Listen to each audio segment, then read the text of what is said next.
The silk tore like a scream.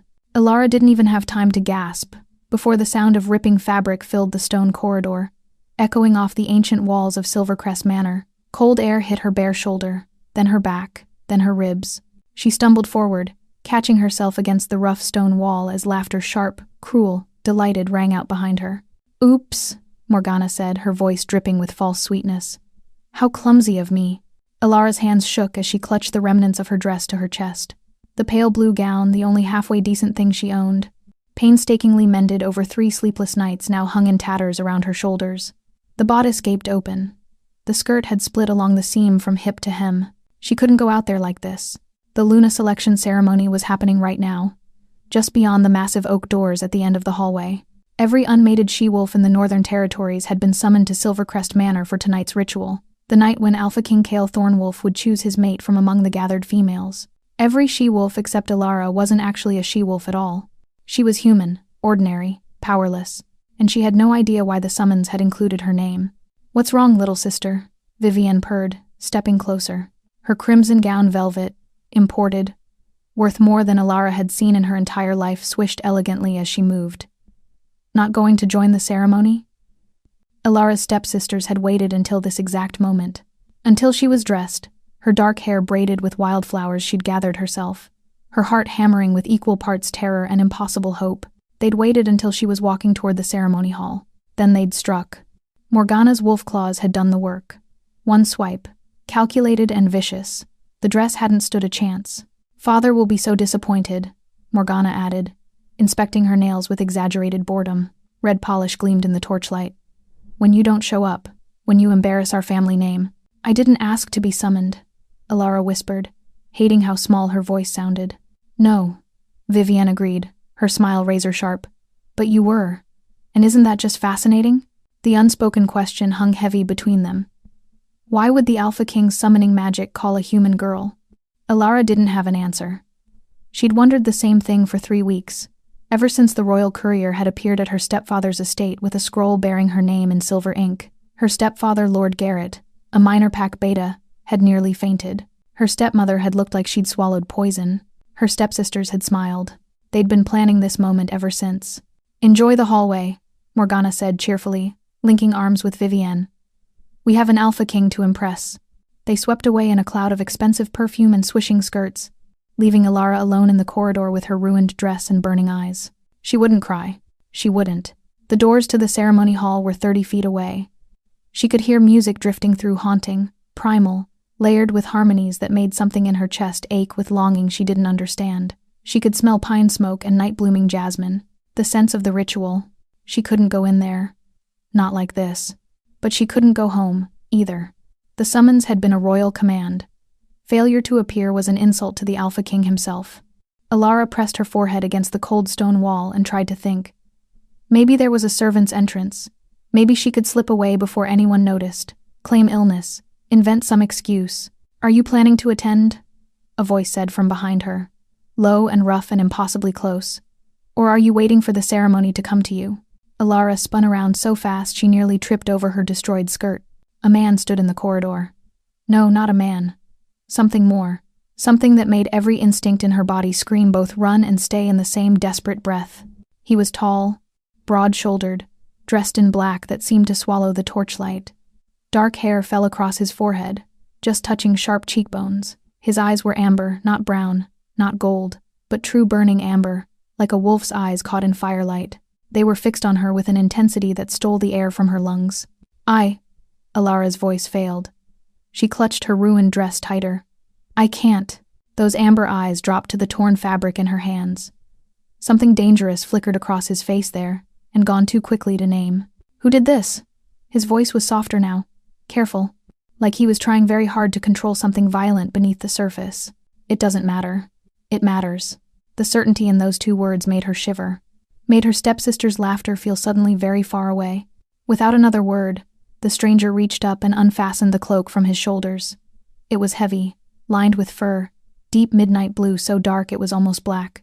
A silver wolf's head was embroidered over the heart. The royal seal. Alara's breath caught. "You're cold," he interrupted, draping the cloak around her shoulders before she could protest. It swallowed her completely. warm and smelling of pine forests and winter storms. "You're cold." His hands lingered on her shoulders for just a moment. Through the heavy fabric, she felt heat, saw his jaw tighten, watched something like recognition flicker through those impossible amber eyes. Then he stepped back, his expression shuddering closed. "Come," Alpha King Kale Thornwolf said quietly. "You were summoned. You will attend." And Alara, wrapped in the Alpha King's royal cloak, followed him toward the ceremony hall and a fate she couldn't begin to understand. The ceremony hall fell silent the moment they entered. Alara felt every pair of eyes turn toward them, toward her wrapped in the Alpha King's cloak like some kind of claim she didn't understand. The weight of 100 stares pressed against her skin, suffocating and sharp. Kale's hand rested at the small of her back, a touch so light she might have imagined it, except she could feel the heat of his palm through the heavy cloak, burning like a brand. "Breathe," he murmured, so quietly only she could hear. She hadn't realized she'd stopped. The hall was enormous, lit by hundreds of candles that cast dancing shadows across stone walls carved with ancient wolf symbols. A massive silver moon hung suspended from the ceiling, slowly rotating, its surface etched with runes that seemed to move in the flickering light. The air hummed with power, old magic, primal and wild, making the hair on Alara's arms stand on end. She-wolves stood in clusters throughout the hall, all dressed in their finest gowns, all staring, some with curiosity, some with barely concealed hostility. Morgana and Vivienne stood near the front, their expressions frozen in identical masks of shock. "Your Majesty," an elderly wolf with silver hair and ceremonial robes stepped forward, bowing deeply. "We didn't expect that is. We were about to begin the—" "Then begin," Kale said simply. But he didn't move away from Alara, didn't reclaim his cloak, didn't explain why a human girl stood beside him wearing the royal seal while every eligible she-wolf in the territories watched. The elder's gaze flickered to Alara, then quickly away. "Of course, the Luna selection will commence with the traditional moon blessing. All females will approach the lunar stone when called, and—" "No." The single word cut through the hall like a blade. Kale's hand tightened fractionally against Alara's back. She felt tension coil through his frame, predatory and controlled. "Your Majesty?" the elder asked carefully. "The ceremony is concluded," Kale said. His voice was calm, absolute, brooking no argument. "Thank you all for attending." The hall erupted. Voices rose in confusion and protest. She-wolves surged forward, demands and questions tumbling over each other. How could the ceremony be concluded when it hadn't even begun? What about the moon blessing? The traditional trials? The Alpha King hadn't even announced his choice. Alara felt dizzy. This didn't make sense. None of this made sense. "Everyone out," Kale commanded, and power rippled through his voice. Alpha command, impossible to resist. The she-wolves began moving toward the exits despite their protests, compelled by ancient authority. "Except you." His amber eyes fixed on Alara. Her heart stuttered. "Me? You." Within minutes, the hall emptied. The massive oak doors closed with a resonant boom, leaving them alone in the candle-lit space with only the rotating silver moon as witness. Kale stepped away from her, and the sudden absence of his warmth felt like a loss. He moved to the center of the hall, where a circular stone platform rose from the floor, the lunar stone, carved from pure white marble and inlaid with silver that caught the candlelight. Ancient pack symbols spiraled across its surface. "Do you know why you were summoned?" he asked without looking at her. Alara's fingers clutched the cloak tighter. "No. Do you know what you are?" "Human," she whispered. "I'm human." Finally, he turned to face her. The candlelight painted shadows across his features, making him look almost otherworldly, dangerous and beautiful and utterly unreadable. "Come here," he said softly. Every instinct screamed at her not to move, but her feet carried her forward anyway, drawn by something she couldn't name. She stopped at the edge of the lunar stone, close enough to see the runes glowing faintly silver. "Give me your hand," Kale said. She shouldn't. She didn't know this man, this Alpha King who'd given her his cloak and dismissed an entire ceremony without explanation. She didn't know what he wanted or why she'd been summoned or what was happening, but she placed her hand in his anyway. His fingers closed around hers, warm and rough and impossibly gentle. He guided her palm to rest flat against the lunar stone's surface. The reaction was immediate. The stone blazed with brilliant silver light, so bright Alara cried out and tried to jerk away. But Kale held her hand firm against the marble, his other hand coming up to brace her shoulder. "Don't fight it," he said, his voice strained. "Just breathe." The light crawled up her arm like living silver fire. It didn't burn, but it felt ancient and wild and vast, like touching starlight or moonbeams or something far older than either. The runes on the stone began to move, spinning and reforming, rearranging themselves into new patterns, into words. Bloodbound, moonmarked, Thornwolf. What does that mean? Alara gasped. Kale's grip on her shoulder tightened. When she looked up at him, his amber eyes were blazing with the same silver light that poured from the stone. It means, he said quietly, and she heard wonder and dread tangled together in his voice. You were never human. The light faded slowly, sinking back into the stone until only a faint glow remained. Alara's hand tingled where it had touched the marble. She pulled away, stumbling back a step. That's impossible. I can't shift. I've never— You were bound, Kale interrupted. His gaze tracked something on her wrist she couldn't see. Someone locked your wolf away before you were old enough to remember. Why? The word came out broken. To hide you. He moved closer, his hand lifting toward her face then dropping, like he'd stopped himself. From me. I don't understand. The moon has marked you as my mate, Kale said softly, and the words landed like thunder in the silent hall. You've been mine since the day you were born. Alara's world tilted sideways. No, that's not possible. She backed away from the lunar stone, from Kale, from the impossible words still echoing in the vast hall. You're wrong. The stone is wrong. I'm nobody, I'm just a Thornwolf by blood, Kale said, his voice maddeningly calm, while her entire reality crumbled. The last daughter of the northern bloodline, hidden, bound, raised among wolves who knew exactly what you were and chose to bury it. Her stepfamily, Lord Garrett's household, the way they'd always looked at her, not just with contempt, but with something else. Something that looked almost like fear. My mother was human, Kale confirmed. Your father was not. The candles flickered, casting wild shadows across the stone walls. Alara's hands were shaking. She realized she was still wearing his cloak, wrapped in his scent pine and winter storms and something wild underneath that made her head spin. Why? The question scraped out of her throat. Why would someone bind my wolf? Why hide me? Kale's jaw tightened. For a long moment, he didn't answer. Then he crossed to one of the tall windows overlooking the manor grounds, his back to her, tension radiating from every line of his body. Because 23 years ago, he said quietly, a prophecy was spoken by the Moon Oracle. She said the Alpha King's true mate would be born of two worlds, wolf and human, and that our bond would either unite the territories or burn them to ash. Ilara's breath caught.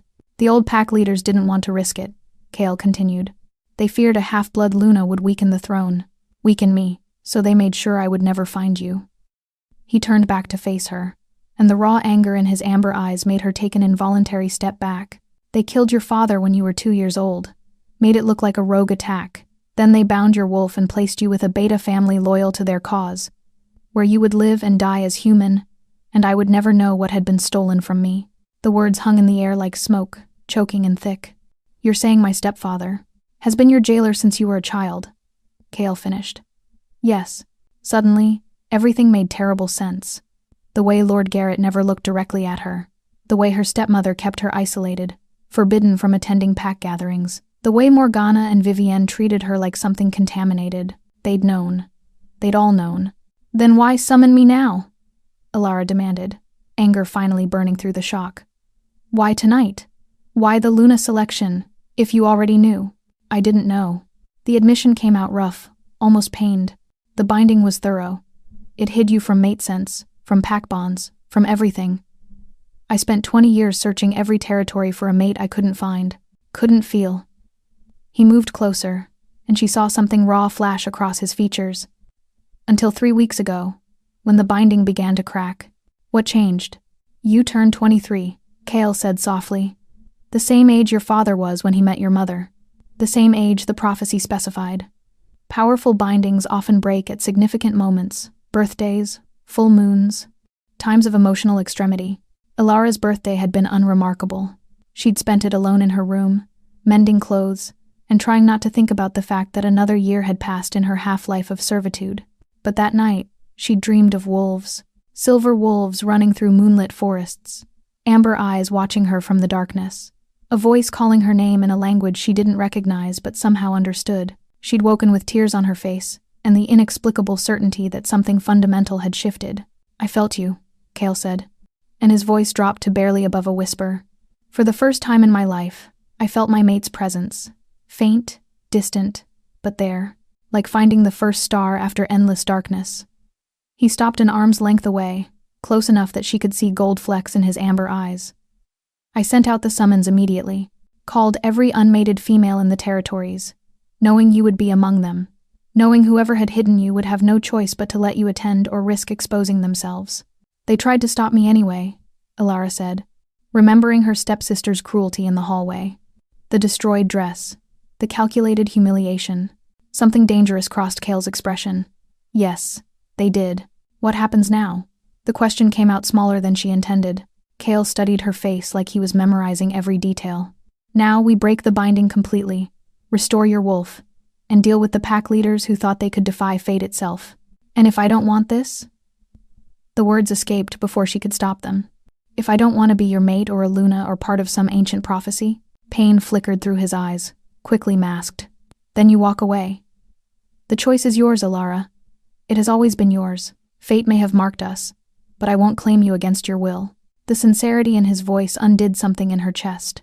This powerful Alpha King, who could command hundreds with a word, who dismissed an entire ceremony without hesitation, he was offering her freedom, even though she could see it cost him. I need time, she whispered. I know. I need to understand what I am. What this means. I know, Kale repeated gently. He reached up slowly, giving her every chance to pull away, and carefully lifted the royal cloak from her shoulders. The loss of its warmth made her shiver. But you can't go back to that house. They'll know the binding is breaking. They'll try to stop it, or worse. Then where? Stay here, he said. In the manor. You'll have your own chambers, your own space. I won't pressure you, but I can keep you safe while you decide. Alara looked into those impossible amber eyes and felt the ground shift beneath her feet once more. Okay, she breathed. Okay. The chambers Kale gave her were larger than the entire servants' wing at Lord Garrett's estate. Alara stood in the center of the room, turning slowly to take it all in. A four-poster bed draped in deep blue velvet, windows that stretched from floor to ceiling, overlooking forests that seemed to go on forever, a fireplace already crackling with warmth, bookshelves lined with leather-bound volumes, a bathing room with a copper tub big enough to drown in. It felt like a dream. Or a trap. The staff will bring you anything you need, Kale said from the doorway. He hadn't entered, she noticed. Kept himself carefully on the threshold, like he didn't trust himself to come closer. Clothes, food, whatever you want. Thank you, Alara said, and meant it despite the chaos spinning in her head. His gaze lingered on her face. Try to rest. Breaking a binding is difficult. You'll need your strength. Then he was gone, the door closing softly behind him, leaving her alone in luxury she'd never imagined and confusion she couldn't escape. Alara didn't sleep. She tried. She bathed in water that smelled of lavender and honey, put on the silk nightgown someone had left folded on the bed, and lay beneath covers softer than clouds. But every time she closed her eyes, questions swarmed like wasps. You were never human. Your father was murdered. You've been mine since the day you were born. At midnight, she gave up and moved to the window. The moon hung full and heavy above the forests, painting everything silver. She pressed her palm against the cold glass and tried to feel something, anything that suggested a wolf lived inside her. Nothing. Just her own heartbeat and the distant sound of wind through trees. A knock at the door made her jump. Come in, she called, expecting a servant. Kale entered carrying a tray with tea and small cakes. He'd changed from his formal clothes into simple black pants and a loose white shirt, sleeves rolled to his elbows. Without the ceremonial armor, he looked younger, more human, except for those eyes. Those would never be human. Couldn't sleep either? Alara asked. No. He set the tray on a small table near the fireplace. I thought you might be hungry. You didn't eat at the ceremony, because her stepsisters had destroyed her dress and she'd been too terrified to think about food. But she didn't say that. She crossed to the table and picked up one of the small cakes. Lemon, dusted with powdered sugar. It melted on her tongue, sweet and tart. These are incredible, she said without thinking. Something almost like a smile touched Kale's mouth. My mother's recipe. The kitchen staff still makes them every week. Your mother? Alara sat carefully in one of the chairs, tucking her feet beneath her. She died when I was 12, Kale said, settling into the chair across from her. Not close, but not distant either. Illness. The healers couldn't save her. I'm sorry. He nodded, pouring tea into 2 delicate cups. She would have liked you. You don't know me. No, he agreed. But I'd like to. The simple honesty in those words did something strange to her pulse. Alara wrapped her hands around the warm teacup, letting the heat ground her. Tell me about the binding, she said. How does it work? How do we break it? Kale's expression shifted, became more guarded. Bindings are complex magic. Whoever cast yours used powerful wards, probably blood magic, woven when you were too young to resist. It's locked your wolf so deep you can't sense her at all. Her? Your wolf, Kale clarified. She's still there, Alara. Sleeping? Waiting. The thought should have been comforting. Instead, it felt terrifying. A stranger living inside her skin, a part of herself she'd never known existed. Breaking it requires 3 things, Kale continued. First, identifying the binding's anchor, usually an object or person tied to the original spell. Second, a moon ritual performed at the lunar stone. Third, he trailed off, jaw tightening. Third? Alara pressed. The mate bond, he said quietly. Completed mate bonds can shatter almost any magic. The connection between true mates is more powerful than any spell. Heat crept up Alara's neck. Completed how? Several ways. Kale's gaze held hers, steady and careful. Marking, blood sharing, physical consummation. He paused. But I told you I won't force this. We'll find another way. What if there isn't another way? Then we'll make one. The certainty in his voice sent warmth cascading through her chest. This man, this alpha king who should be a stranger, was willing to defy magic itself rather than pressure her. Why? The question slipped out. Why does it matter what I want? You're the alpha king. You could just take what you need. Something dark and angry flashed through Kale's eyes. Is that what you think of me? I don't know what to think of you, Alara admitted. I don't know you at all. Then let me tell you who I am.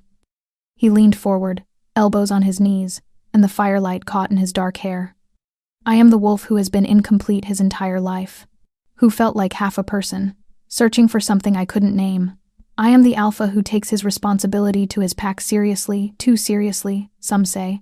I don't trust easily, I don't forgive easily. But when I give my loyalty, it's absolute. He paused, and his voice dropped lower. And I am the man who felt his mate's presence for the first time 3 weeks ago, and knew that I would wait 100 years more if that's what you needed. Because you deserve a choice. You deserve everything that was stolen from you. Alara's breath caught in her throat. I'm scared, she whispered. I know, Kale said gently. So am I. Outside, the moon climbed higher, and somewhere deep in Alara's chest, something that had been sleeping for 23 years stirred for the first time. Alara woke to sunlight streaming through unfamiliar windows and the distant sound of wolves howling. For a disorienting moment, she couldn't remember where she was. Then it crashed back the ceremony. The lunar stone, Kale's impossible revelations. Her hand flew to her chest, half expecting to feel different. Changed. She felt exactly the same. A knock sounded at the door, followed by a female voice. Miss, I've brought breakfast and some clothes for you. Alara wrapped herself in a robe and opened the door to find a young woman with kind eyes and dark hair braided down her back. She carried a tray laden with food and had several garments draped over her arm. I'm Mira, the woman said, stepping inside. His Majesty asked me to attend to you during your stay. I don't need, Alara began. Oh, I know you're perfectly capable, Mira interrupted with a warm smile. But humor me anyway? It's been ages since we've had anyone interesting at the manor. The Alpha King is brilliant, of course, but terribly serious. You should see the staff's excitement.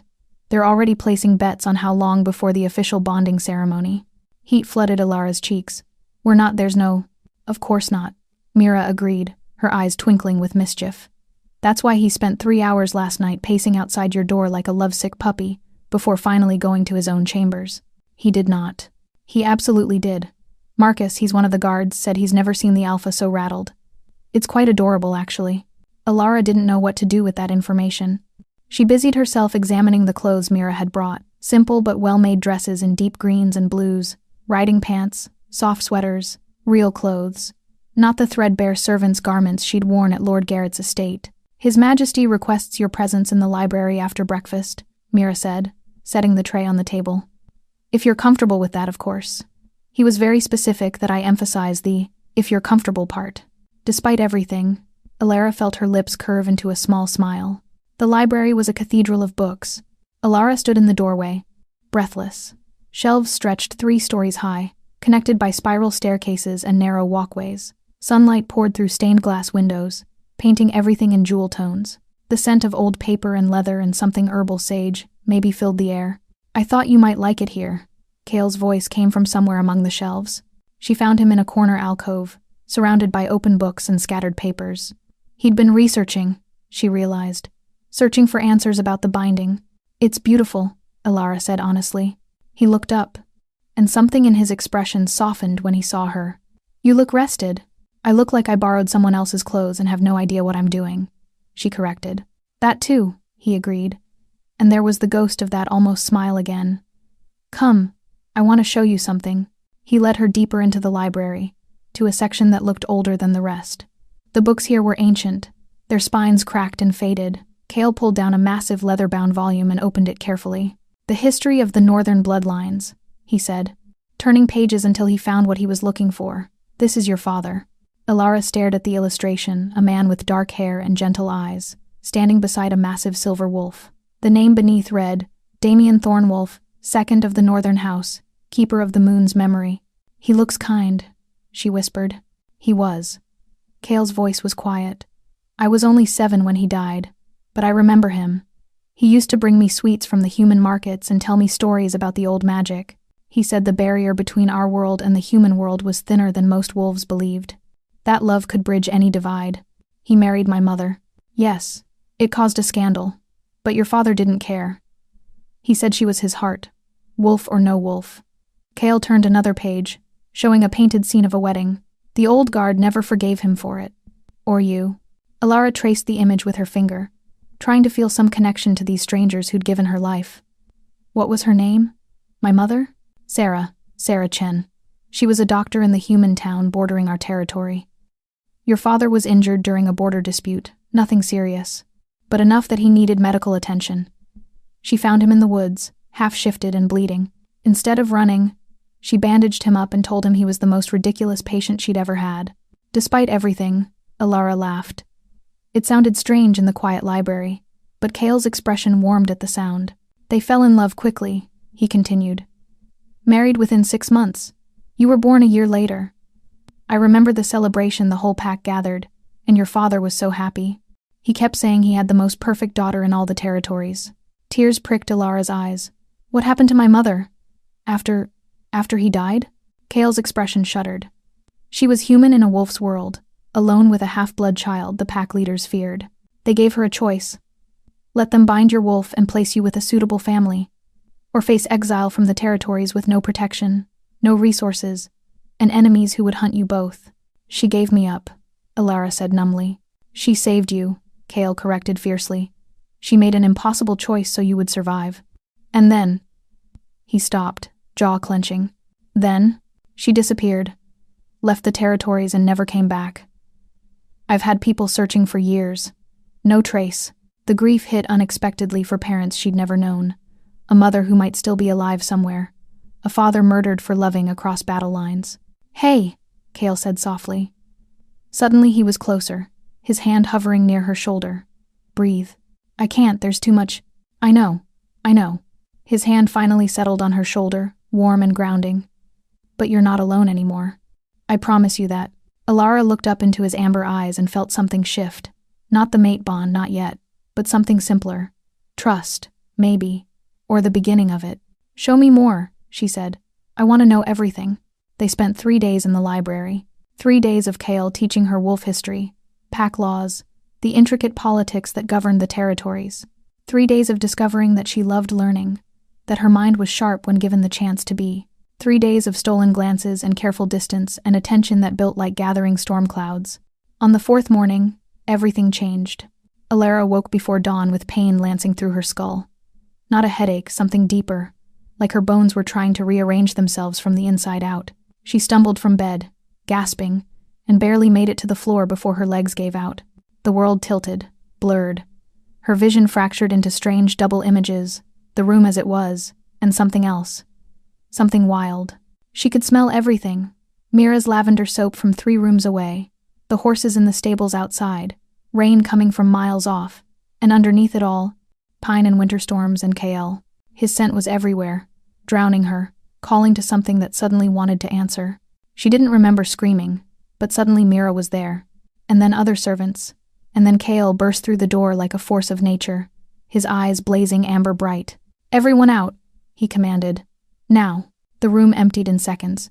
Kale dropped to his knees beside her, his hands hovering over her trembling body like he wanted to touch but didn't dare. "The binding is breaking. Your wolf is waking up." "It hurts," Alara gasped. Sweat poured down her face. Her skin felt too tight, like something was trying to claw its way out. I know, and I'm sorry."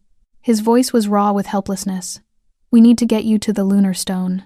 It will help guide the transition. Can you stand?" I can't." Without asking permission, Kale scooped her into his arms. The contact sent electricity racing across her skin. She could feel his heartbeat thundering against her cheek, could smell his scent intensifying, could hear a low growl rumbling in his chest that should have terrified her but instead felt like safety. "Hold on to me," he said. And she didn't know if he meant physically or something deeper. She wrapped her arms around his neck and held on. The journey through the manor passed in a blur of pain and heightened senses. Every sound was too loud, every scent too strong. She buried her face against Kale's shoulder and tried to breathe through it. He kicked open the doors to the ceremony hall and strode directly to the lunar stone.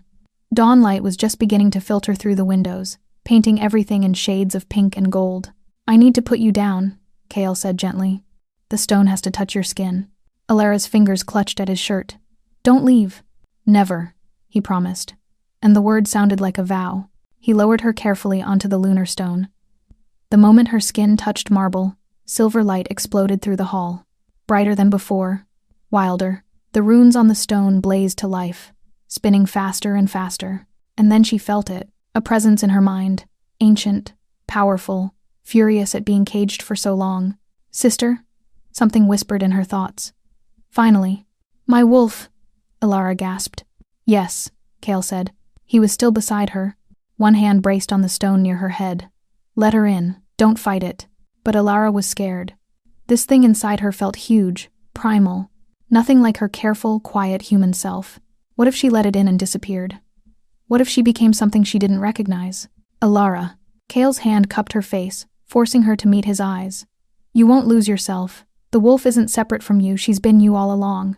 The truest part of you, just sleeping. Let her wake up." "How do you know?" "Because I see her already. In your strength, your resilience. The way you survived years of cruelty and didn't let it break you. That's your wolf, Alara. She's been protecting you even while bound." The words cracked something open in her chest. "Please," the voice in her mind whispered. "Let me protect you properly. Let me be whole." Alara closed her eyes and stopped fighting. The transformation wasn't like in stories. She didn't shift into a wolf, not yet. That would come later, Kale had explained, with practice and time, but she felt her wolf wake fully, felt their souls merge into one unified being. Power flooded her veins. Strength she'd never imagined. Senses so sharp the world remade itself around her. She could hear individual heartbeats in the manor below, could smell the morning dew on grass outside, could feel the moon's pull even though it wasn't visible. A silver thread connecting her to something vast and eternal. And she could feel Kale, not just his physical presence, but him. His emotions bleeding through some invisible connection, relief and wonder and fierce protectiveness and want so intense it stole her breath. The mate bond. Incomplete, but there. A golden thread stretching between them, fragile and new and terrifying. Her eyes flew open. Kale was staring at her with an expression that looked like he was seeing the sun for the first time. "There you are," he whispered. Alara sat up slowly. The pain was gone, replaced by a humming energy that made her feel like she could run for miles or tear down mountains. She looked at her hands, still human, but she could feel claws beneath the surface, waiting. "I can feel you," she said, awed and uncertain. "In my head. Your emotions." "The mate bond," Kale confirmed. His hand was still on her face, thumb brushing her cheekbone. "It's beginning. Once you acknowledged your wolf, the bond could start forming. I can feel how much you want to kiss me right now," Alara said before she could think better of it. Kale's eyes darkened to molten amber. "Yes. I can also feel that you're terrified of scaring me away." "Yes," he repeated, rougher this time. Alara's new wolf senses hummed with awareness. She could smell his desire, hear his racing heart, feel his restraint like a physical thing. And for the first time, she understood that this powerful alpha king was just as vulnerable as she was. "Kale, she said softly. Yes, I'm not scared of you. His breath caught. You should be. They didn't kiss. Kale pulled back before she could close the distance between them, his control visibly fraying but holding. Not like this, he said, voice rough. Not when you're still adjusting. Not when the bond is influencing what you feel. Alara wanted to argue that her feelings were her own, but her new wolf senses told her he was right. Everything was heightened, overwhelming. She couldn't separate instinct from genuine emotion yet. Okay, she whispered. Relief flickered through the bond. Kale stood and offered his hand, pulling her gently to her feet. How do you feel? Like I could fight an army? Or run to the ocean? Or... She paused, testing her new awareness. Someone's coming. 3 people. Fast. Kale's expression hardened. You can sense them? I can smell them. Fear and... Alara's nose wrinkled. Desperation. The ceremony hall doors slammed open. Lord Garrett strode in, flanked by 2 older men Alara didn't recognize. Her stepfather's face was ashen, his usual composure shattered. Your Majesty, he said, the title dripping with barely concealed panic. There's been a terrible misunderstanding. The girl Alara, she's not who you think. The lunar stone must have malfunctioned. She's simply a human ward we took pity on. Enough. Kale's voice cut like a blade. Alpha power rolled through the hall, making the 3 men flinch. You will address her as Lady Alara Thornwolf, and you will explain why you bound a child's wolf and lied to your Alpha King for 23 years. Lord Garrett's face went from ashen to gray. We were following orders. From the Council of Elders. We were told it was for the good of the pack. For stability. You were told to imprison an innocent child, Kale snarled. To murder her father and torture her mother into abandoning her. To steal her birthright and her identity. One of the other men stepped forward elderly, with silver hair and cold eyes. We did what was necessary. The prophecy was too dangerous. A half-blood Luna would have destroyed everything our ancestors built. The prophecy said no such thing, Alara said, and was startled by the strength in her own voice. Her wolf rose to the surface, lending her courage she'd never possessed before. It said our bond would unite the territories or burn them to ash. You chose to create ash by tearing us apart. The elderly man's lip curled. You presume to understand prophecy, child? You're a mongrel who shouldn't exist. Your father was a fool who threw away his bloodline for human weakness. Kale moved so fast Alara barely saw it. One moment he was beside her. The next, he had the elderly man by the throat, lifted off his feet. Say another word about her father, Kale said, deadly quiet, and you won't leave this hall alive. Your Majesty, Lord Garrett fell to his knees. Please. Elder Thorn meant no disrespect. We only sought to protect the throne, to protect you from a bond that could weaken. Weaken me? Kale's laugh was bitter. You spent 2 decades watching me search for something I couldn't find, watching me rule alone, incomplete, half mad from the emptiness. You think that made me stronger? He released Elder Thorn, who stumbled backward, gasping. I felt her wake 3 weeks ago, Kale continued, his voice dropping to something lethal. Did you think I wouldn't investigate? That I wouldn't discover your conspiracy? We were going to confess, the 3rd man said quickly. After the selection, we planned to explain. You planned to watch her humiliated. Kale cut in. You orchestrated her stepsister's cruelty. You hoped she'd be broken enough, shamed enough, that she'd run before I could claim her. Alara's stomach turned. She remembered Morgana and Vivienne's satisfaction as they destroyed her dress. The calculated timing. They'd been following orders. It was meant to be merciful, Elder Thorn wheezed. If she disappeared before the bond solidified, Your Majesty could have chosen a proper mate. One of pure blood. One worthy of... Get out. Kale's alpha command cracked through the hall like thunder. All 3 of you. You are stripped of your titles, your lands, and your pack positions. You will be escorted to the border and exiled from the Northern Territories permanently. You can't, Lord, Garrett began. I am your Alpha King, Kale said, and his eyes blazed with barely restrained fury. I can do whatever I want. Be grateful I'm allowing you to live. Guards appeared. Alara hadn't even heard them enter and seized the 3 men. Lord Garrett's protests echoed through the hall as they were dragged away. Elder Thorn shot Alara one last look of pure hatred before disappearing through the doors. Then silence fell, heavy and absolute. Kale stood utterly still, his hands clenched into fists, trembling with suppressed rage. Kale, Alara said softly. I should kill them, he said, not looking at her. For what they did to you. What they took from both of us. But you won't. No. he exhaled slowly. Because you deserve better than a mate who rules through bloodshed and revenge.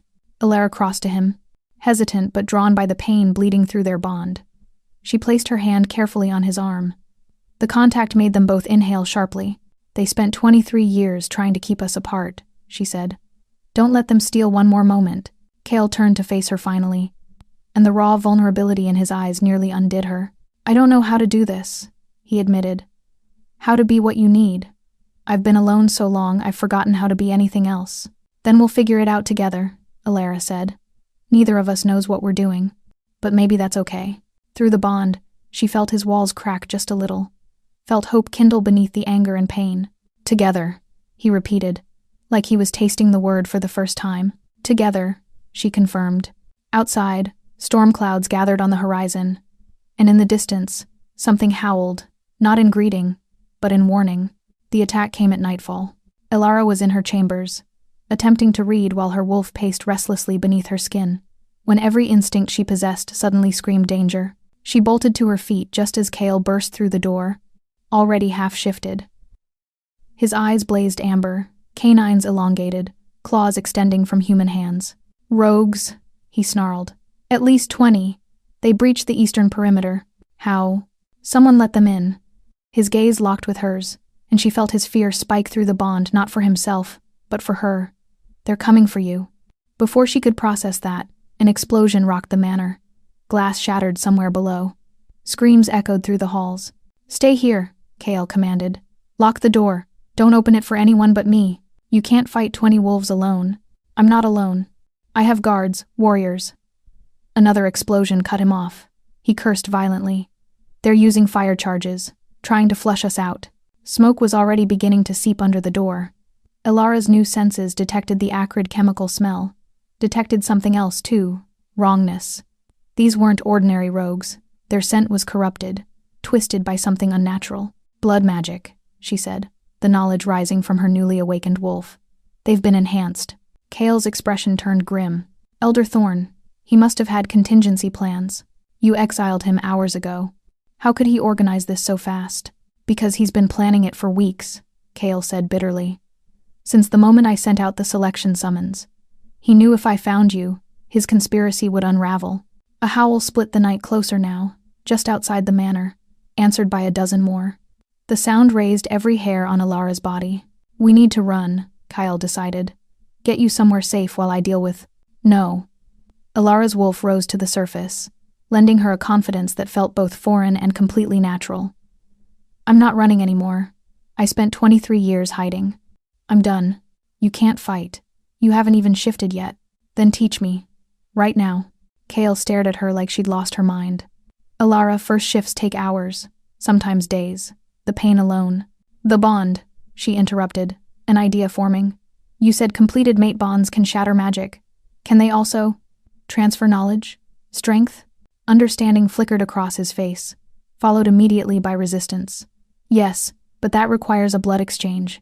It's intimate, permanent. It would lock the mate bond in place completely. There's no going back from that. Good, Alara said, meeting his gaze steadily. I don't want to go back. You don't know what you're saying.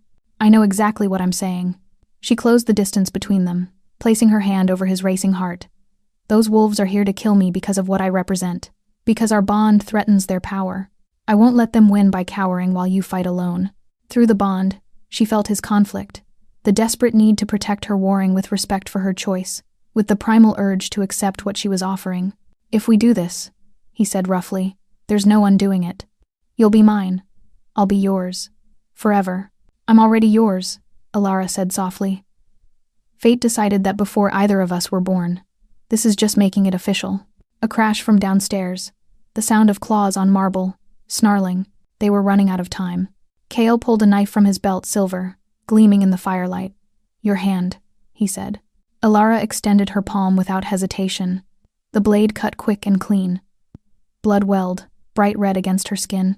Cale sliced his own palm, then pressed their hands together. The effect was instantaneous and overwhelming. Power slammed into Alara like a tidal wave. Cale's strength, his memories, his very essence pouring through the bond. She gasped, knees buckling, but he caught her against his chest. I've got you. His voice echoed in her mind. Let it flow. Don't fight it. She felt his first shift at age 12, terrifying and exhilarating. Felt centuries of pack knowledge passed down through alpha bloodlines. Felt battle, experience, and leadership instincts, and the crystalline clarity of wolf senses honed over decades. And underneath it all, she felt his love. Raw and overwhelming and absolute. He'd been waiting for her his whole life, and now that he had her, he would burn the world before letting anyone take her away. The knowledge of how to shift crystallized in her mind like muscle memory that had always been there. Now, Kale said aloud, call your wolf. She'll answer. Alara closed her eyes and reached for the presence she'd felt on the lunar stone.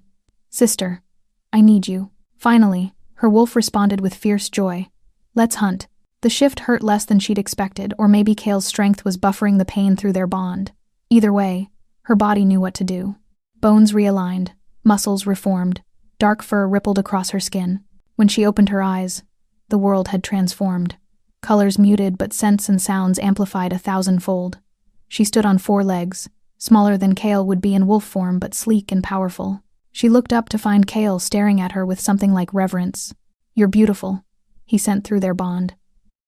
Then he shifted himself, his massive black wolf towering over her silver-gray form. Ready? He asked. To fight? To protect what's ours? Alara's wolf bared her teeth in what might have been a smile. Always. Together, they burst from the chambers and raced toward the sounds of battle. The rogues had made a fatal mistake. They'd come to kill a helpless human girl. Instead, they'd face a mated alpha pair. And the moon showed no mercy to those who threatened its chosen. The great hall had become a battlefield.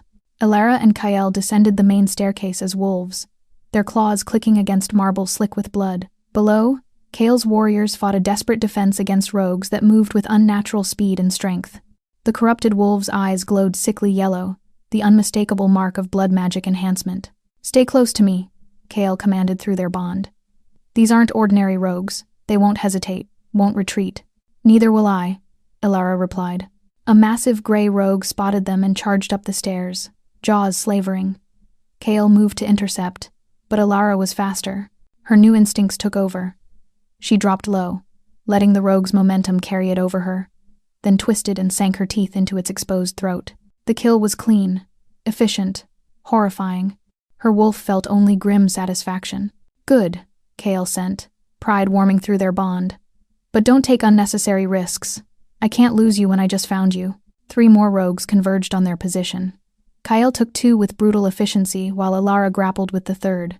This one was stronger, enhanced by whatever dark magic Elder Thorn had employed. It caught her shoulder with its claws, tearing through fur to flesh. Alara yelped and Kale went berserk. His alpha power exploded through the hall like a shockwave. Every wolf, friend and foe alike, stumbled under the weight of his rage. He tore into the rogue that had hurt Alara with savage violence, ripping it apart before it could even whimper. I'm okay, Alara sent quickly, feeling his terror spike through the bond.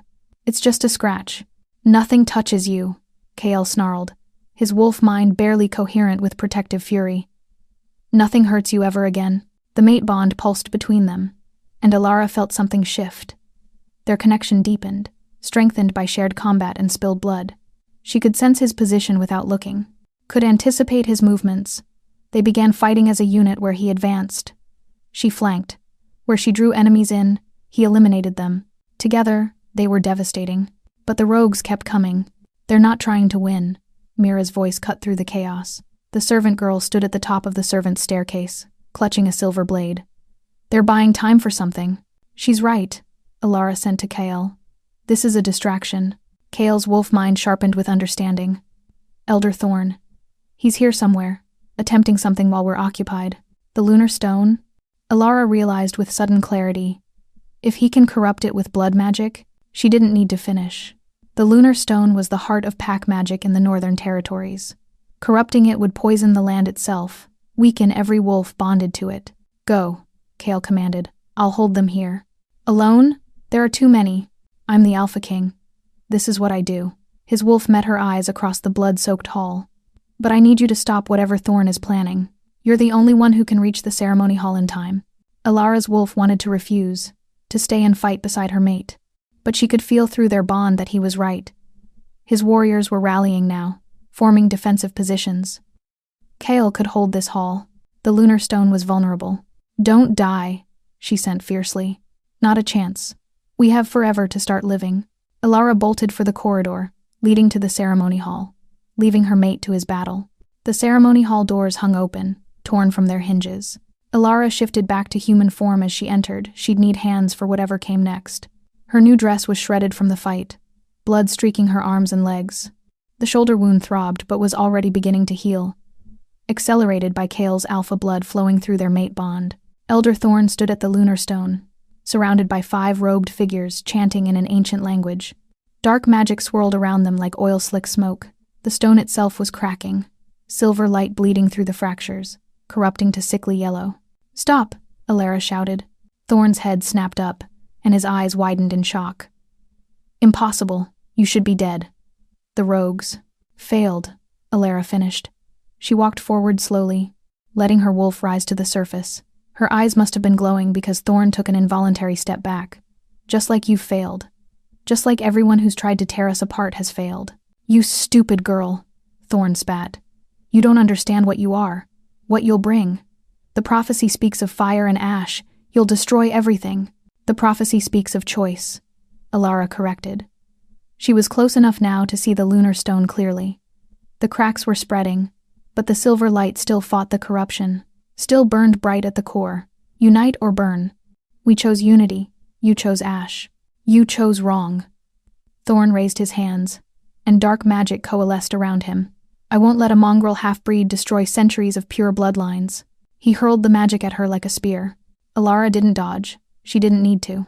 She called on the mate bond, on Kale's strength flowing through her veins, on her own newly awakened power, Thornwolf blood, pure and ancient, despite what Thorn believed, on her mother's human resilience, the ability to love across impossible divides. Silver light exploded from her hands, meeting Thorn's dark magic midair. And where they collided, the darkness shattered like glass. Thorn stumbled backward, staring at his hands in disbelief. "How you haven't even completed the bonding ritual." "We completed it the moment we chose each other," Alara said softly. She walked toward the lunar stone, ignoring the chanting figures who scattered at her approach. "Blood, choice, and love. That's all a bond needs." She placed both hands on the cracked stone, and the lunar stone sang. The lunar stone's song filled Alara's mind, ancient, wordless, vast as the moon itself. She understood now what it had been trying to tell her all along. The prophecy wasn't a warning. It was a promise, a choice offered to every generation. Unite the fractured pieces of their world, or let old hatreds burn everything to ash. Her ancestors had chosen ash, fear, division. She chose differently. Silver light poured from her hands into the stone, pure and cleansing. The cracks began to seal, the yellow corruption burning away like morning fog. Through the mate bond, she felt Kyle's presence distant but growing closer. The battle in the great hall winding down. "I'm here," she sent to him. "I have the stone." Relief crashed through their connection so powerfully it nearly broke her concentration. Elder Thorn screamed in rage and lunged at her, claws extended. But before he could reach her, a massive black wolf burst through the ceremony hall entrance and slammed into him with the force of an avalanche. Kale's wolf pinned Thorn to the ground, jaws at his throat. The elderly man froze, whimpering. "Don't kill him," Alara sent quickly. "Please." She felt Kale's wolf struggle with the command. Every instinct demanded he rip out the throat of the man who'd tried to murder his mate. But slowly, with visible effort, he released Thorn and shifted back to human form. "Why?" Kale demanded, his voice raw. Blood streaked his bare chest from a dozen wounds already healing. "Why spare him after everything he's done?" Alara kept her hands on the lunar stone, still channeling healing light into its core. "Because we're choosing unity over ash. Because killing him makes us what he always feared we'd become." "Mercy," Thorn spat from the ground. "You think mercy makes you strong? It makes you weak. And when the other territories see a half-blood Luna on the throne, they'll see exactly what the moon intended," a new voice interrupted. Everyone turned to see an ancient woman standing in the doorway. She wore robes of midnight blue, her hair white as starlight. Power radiated from her like heat from a flame different from wolf magic. Older and stranger. "The Moon Oracle," Kale breathed, immediately dropping to one knee. Alara wanted to do the same, but she couldn't release the stone yet. The corruption wasn't fully cleansed. The oracle walked toward them with slow, deliberate steps. When she reached the lunar stone, she placed one weathered hand over Alara's. Immediately, the healing accelerated. The cracks sealed completely. The stone blazed with pure silver light, brighter than Alara had ever seen. "Child of two worlds," the oracle said, her voice layered with harmonics that seemed to echo from somewhere beyond the physical realm. "Do you understand what you've done?" "I healed the stone," Alara said uncertainly. "You proved the prophecy true." The oracle's eyes completely white, no pupil or iris fixed on her with unsettling intensity. 23 years ago, I spoke the words that set this path in motion. I told them your bond would unite the territories or burn them to ash. They heard only the threat. They missed the promise. "What promise?" Kale asked, rising to stand beside Alara. "That true unity requires those who belong to both sides, who understand division because they've lived it." The oracle's hand moved from Alara's to rest on the now perfect lunar stone. A Luna who is wolf and human. An Alpha who is power and compassion. Together, you are the bridge the territories have needed for centuries. "The other Alphas will never accept a half-blood Luna," Thorn said from the floor, his voice bitter. "They'll challenge. They'll kneel," the oracle interrupted. "Or they'll fall. The moon has chosen. The stone has accepted. And any who stand against the moon's will are standing against fate itself." She turned back to Alara. "But you must choose too, child. The stone is healed. The bond is formed. But to truly become Luna, to claim your birthright and your power, you must accept the full weight of what that means. You cannot be half-committed, half-present. You must be all in, or you must walk away now while you still can." Alara's heart hammered. Through the bond, she felt Kale's fear spike not of her answer, but of influencing it. He was carefully, deliberately keeping his emotions locked down, refusing to pressure her through their connection. She looked at him. Really looked. At this powerful Alpha King who'd waited 23 years for her, who'd given her choices when he could have taken, who'd been willing to wait 100 more years if that's what she needed.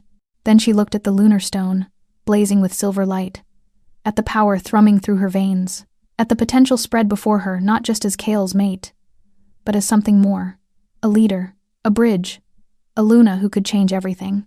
She thought of her father, murdered for daring to love across boundaries, of her mother, forced to give her up to keep her alive, of 23 years spent powerless and hidden and small. She was done being small. "I choose this," Alara said clearly. "I choose him. I choose the pack. I choose to be Luna." The oracle smiled. "Then kneel before the stone, both of you." Kale immediately dropped to his knees. Alara joined him, their hands finding each other automatically. The oracle placed her hands on both their heads. "By the authority of the moon, by the power of fate, by the bond that cannot be broken, I name you Alpha King Kale Thornwolf and Luna Queen Alara Thornwolf. May your reign bring unity to the fractured, healing to the wounded, and hope to those who have forgotten how to dream." Power crashed over them like a wave. The mate bond blazed white-hot, fusing completely. Alara gasped as she felt herself and Kyle merge into something greater than either of them alone. Not losing themselves, but becoming more. When the light faded, they were no longer just two wolves. They were Alpha and Luna, bonded, crowned, forever. 3 weeks later, Alara stood at the window of chambers she now shared with Kale, watching the full moon rise over the forests. So much had changed. Elder Thorn and his conspirators were imprisoned, awaiting trial before the Council of Alphas. The rogues who'd survived the attack had been questioned most, were victims themselves, coerced through blood magic and threats to their families. Lord Garrett had fled the territories entirely. Her stepsisters had sent a formal apology she hadn't yet decided whether to accept. The manor had been rebuilt. The pack had settled into cautious acceptance of their new Luna. And Alara had spent every day learning what it meant to be both wolf and leader. But tonight was different. Tonight was the Luna's moon, a ceremony where she would be formally presented to the assembled Alphas from all territories, where they would either accept her or challenge Kael's right to rule with a half-blood mate. "You're nervous," Kael said from behind her. She felt him approach through their bond before his arms circled her waist, pulling her back against his chest. "Terrified," Alara admitted. "What if they reject me? What if this causes a war? Then we'll face it together." Kael's lips brushed her temple. "But they won't reject you. They can't. You've already done more for pack unity in 3 weeks than the Council has accomplished in decades." It was true. She'd spent her time visiting the human settlements that bordered wolf territories, establishing diplomatic relations that had never existed before. She'd opened the manor's library to scholars from both worlds. She'd even tracked down 3 other half-blood wolves who'd been hiding their heritage and brought them into the pack, proving they could thrive. Small steps, but steps nonetheless. "The Oracle sent word," Kael said. his voice warming with something like amusement. "She says to tell you that fate doesn't make mistakes, and that you should stop doubting yourself or she'll make the trip here personally to knock sense into you." Despite her nerves, Elara laughed. She really said that? Her exact words included more creative threats, but I'm paraphrasing. Elara turned in his arms, looking up at the man who'd become everything to her in such a short time. Mate, partner, friend. The bond between them was a constant presence, now comfortable as breathing, strong as steel. "Do you ever regret it?" she asked quietly. "That you didn't get to choose someone easier?" Kale's expression softened. He cupped her face with both hands, thumbs brushing her cheekbones. "I chose you the moment I felt your presence 3 weeks before we met. I chose you when I gave you my cloak. I chose you every second of every day since. And I would choose you again in every lifetime, every universe, every possible version of our story, even though I can't shift as fast as purebloods, even though half the council thinks I'm an abomination. Especially because of those things," Kale said fiercely. "Because you faced more in 23 years than most wolves face in a lifetime, and you're still standing, still fighting, still choosing compassion over bitterness." His forehead touched hers. "You make me better, Elara. You make all of us better." Through the bond, she felt the absolute truth of his words. A knock sounded at the door. "Your Majesties," Mira's voice called. "It's time." Elara took a deep breath. Kale's hands tightened on her face for just a moment. "Remember," he said softly, "you don't have to prove anything to them. You've already proven everything that matters to the moon, to me, and to yourself. Tonight is just formality. Formality that could start a war. Then we'll face it." He pressed a kiss to her forehead, then her nose, then finally her lips, brief but full of promise. Together, always together. The ceremony ground was packed with wolves, hundreds of them, from every territory. Alphas and betas and warriors, all gathered under the full moon to witness the Luna's presentation. Elara could smell their curiosity, their skepticism, their fear. She walked beside Kyle through the assembled crowd, wearing a gown of midnight blue that Mira had commissioned, simple but elegant, with the thornwolf crest embroidered in silver over her heart. Her dark hair was unbound, falling down her back in waves. She looked exactly like what she was, half human, half wolf, and wholly herself. The crowd parted as they approached the lunar stone, which had been moved outdoors for the ceremony. It blazed with silver light, reflecting the full moon overhead. The assembled alphas formed a semicircle around the stone. Elara recognized some from the research she'd done. Alpha Marcus of the Eastern Forests, a grizzled warrior with scars across his face. Alpha Sarah of the Southern Plains, young and sharp-eyed. Alpha Rowan of the Western Mountains, ancient and wise. "Alpha King Kale," Marcus said formally, "you've called us here to witness the Luna's crowning, but many question whether a half-blood can truly carry the title, whether the moon's blessing is genuine or..." "Mistake. The moon doesn't make mistakes," Kale replied, his voice carrying easily across the silent crowd. "And I didn't call you here to debate my mate's worthiness. I called you here to witness what you should have witnessed 23 years ago, the rise of the Luna, the prophecy promised." "Pretty words," Sarah said coldly, "but words don't prove legitimacy. Let her place her hand on the lunar stone. Let the moon judge whether she's truly worthy." It was a test, a challenge. If the stone rejected her, every wolf present would see it as proof that she didn't belong. Elara met Kale's eyes. Through the bond, she felt his steady confidence in her. She walked to the lunar stone alone. The crowd held its collective breath. Elara placed her palm flat against the marble surface and opened herself to whatever judgment would come. The stone didn't just glow. It sang. Silver light exploded upward in a column that pierced the night sky, visible for miles. The moon overhead seemed to brighten in response, and when Elara looked down, she saw new runes forming on the stone's surface, not words, but images. A silver wolf and a black wolf, running side by side, 2 worlds united. The prophecy fulfilled. 1 year later, Elara woke to sunlight streaming through the windows and Kale's arm draped across her waist. She smiled, settling deeper into the warmth of their bed, listening to his steady breathing. Through the mate bond, she could feel him still half asleep, content and peaceful in a way that had taken months to achieve. The Alpha King who'd spent decades wound tight with responsibility had finally learned to rest, because he wasn't alone anymore. "I can feel you thinking," Kale mumbled against her shoulder, his voice rough with sleep. "It's too early for thinking. I was just remembering," Elara said softly. "A year ago, I was a servant girl who didn't know what she was. Who thought she'd spend her whole life invisible and powerless? Kale's arm tightened around her. And now? Now I'm lying in bed with the Alpha King, trying to decide which diplomatic crisis to tackle first today. She turned in his arms to face him. His dark hair was mussed, his amber eyes still heavy-lidded. He'd never looked more beautiful. How did this become my life? Fate, Kale said simply. And stubbornness. Mostly stubbornness. She laughed and swatted his chest. He caught her hand, brought it to his lips, pressed a kiss to her palm right where the scar from their blood exchange still marked her skin. The Eastern Forest delegation arrives this afternoon, Alara said. Alpha Marcus wants to discuss the Half-Blood Integration Program. He's identified 4 young wolves in his territory who've been hiding their human heritage. He's come a long way from questioning your legitimacy. We all have. It was true. The year since her Luna's crowning had been tumultuous but transformative. The Council of Alphas had accepted her some grudgingly, others with genuine warmth. The territories were learning to work together in ways they hadn't in centuries. And the half-blood wolves who'd spent their lives hiding were finally stepping into the light. Small changes, slow changes, but lasting ones. There's something I need to tell you, Kale said, his tone shifting to something more serious.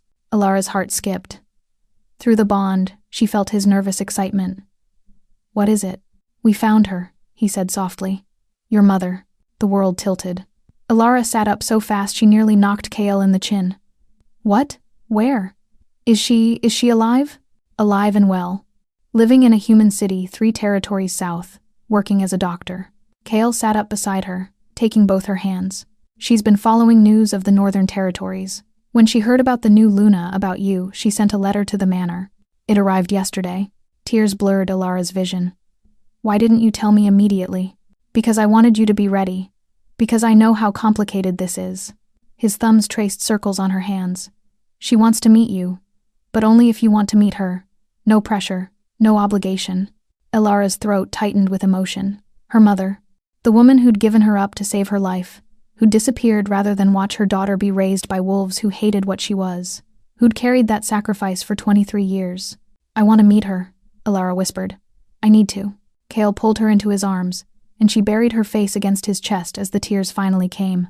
Not sad tears, overwhelmed tears, grateful tears. Tears for the lost years and the found future, and everything in between. We'll arrange it, Kale murmured into her hair. Whenever you're ready, wherever you want. They stayed like that for a long time, wrapped in each other, and the morning light and the bond that had changed everything. That evening, after the diplomatic meetings and pack business and endless responsibilities of ruling, Alara and Kyle walked through the forests together. It had become their ritual every night. Regardless of how busy the day had been, they shifted and ran through the moonlit trees. Sometimes they hunted. Sometimes they simply ran for the joy of it. And sometimes, like tonight, they walked in human form, hand in hand, talking about everything and nothing. Do you remember? Alara said. When you told me you'd wait 100 years if that's what I needed? I meant it, Kyle said. I know. But I was thinking I'm glad you didn't have to wait. I'm glad I was brave enough to choose this. Choose you. Choose all of it. Kale stopped walking and turned to face her, moonlight painting silver highlights in his dark hair. You've always been brave, long before you knew you were a wolf, long before the mate bond. You survived 23 years of cruelty and didn't let it make you cruel. That's the bravest thing I've ever witnessed. Alara reached up to cup his face. We make each other brave, she said. That's what the bond is, I think. Not one person completing another, but 2 people making each other strong enough to face whatever comes. Wise words for someone who's only been Luna for a year. I have a very patient teacher. Kale's smile was soft, private, the one he saved just for her. I love you, he said. Simple words, but weighted with everything they meant. Forever, choice, unity. I love you too, Alara replied. In this lifetime and every other one. He kissed her then, slow and deep and full of promise. The mate bond hummed between them, strong and steady as a heartbeat. When they finally pulled apart, both breathing harder, Kale's eyes were blazing amber bright. Run with me? He asked. Alara grinned and shifted, her wolf form sleek and silver in the moonlight. Kale shifted beside her, massive and black as midnight. Together, they ran. Through forests that belonged to them and to no one. Under a moon that had chosen them for reasons they'd never fully understand. Toward a future they would build together, not perfect, not easy, but theirs. Behind them, the manor stood warm with lights. full of pack members who'd learned to accept their half-blood Luna. Around them, the territories were slowly, painfully learning to work together. Ahead of them lay challenges they couldn't yet imagine, but also joys worth fighting for. And between them, the mate bond blazed like starlight, unbreakable and eternal. The prophecy had promised unity or ash. They chose unity. Every single day, they chose unity. And the moon, ancient and knowing, smiled down on her chosen children as they ran through the silver-touched darkness, two wolves who'd been born into division but would live in hope. Together, always together, forever.